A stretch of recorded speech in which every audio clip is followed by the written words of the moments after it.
నా personal philosophy ఏంటంటే boxing రింగ్లోకి enter అయితే గట్టిగా కొట్టాలి, అంతేగాని జుట్టు పీకుతా చెంపగిల్లుతా అనే కైండ్ ఆఫ్ యాటిట్యూడ్ ఉండకూడదు. అంటే ఇప్పుడు నేను ఇది యాత్ర టూ గురించి మాట్లాడలేదు, జస్ట్ మేకింగ్ జనరల్ అబ్జర్వేషన్.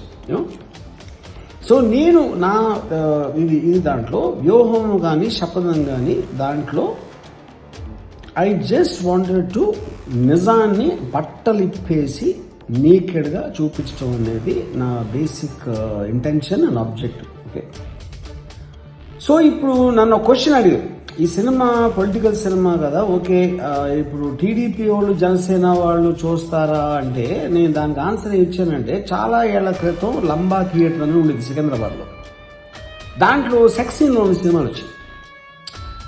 కానీ జనాలు వెళ్ళటానికి, నేను అందరికీ సెక్స్ ఇష్టమే, కానీ నేను వెళ్తే నాకు తెలిసిన వాడు ఎవరన్నా చూస్తే నేను ఇలాంటి సినిమా చూడటానికి వచ్చానని వాడికి తెలిసిపోతుందేమో వీడికి తెలిసిపోతుందని భయంతో వెళ్ళి ఉంటారు. కానీ లంబా థియేటర్ ఒక గొప్ప ప్రజాసేవ ఏం చేసిందంటే ఏ సినిమాల్లో ఉన్నాయి అనేది మన జనాలకి తెలియటానికి ఒక ఇన్ఫర్మేషన్ బ్యూరోలాగా తయారయ్యి వాళ్ళు వేరే వేరే ఆటల్లో అక్కడక్కడ చూసుకునేవారు.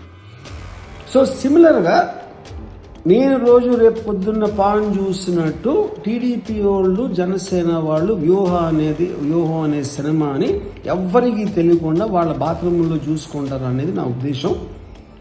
కానీ మీరు అంటే న్యూట్రల్గా ఎవరి పార్టీకి సంబంధించిన వాళ్ళు కాకుండా మీకు అవసరం లేదు, ఎందుకంటే మీరు పబ్లిక్గా అందరితోటి లివింగ్ రూమ్లో చూడొచ్చు.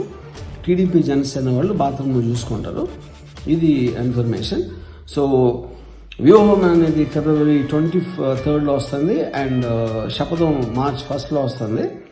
మీకు ఇష్టం ఉంటే చూడండి, లేకపోతే మానేయండి.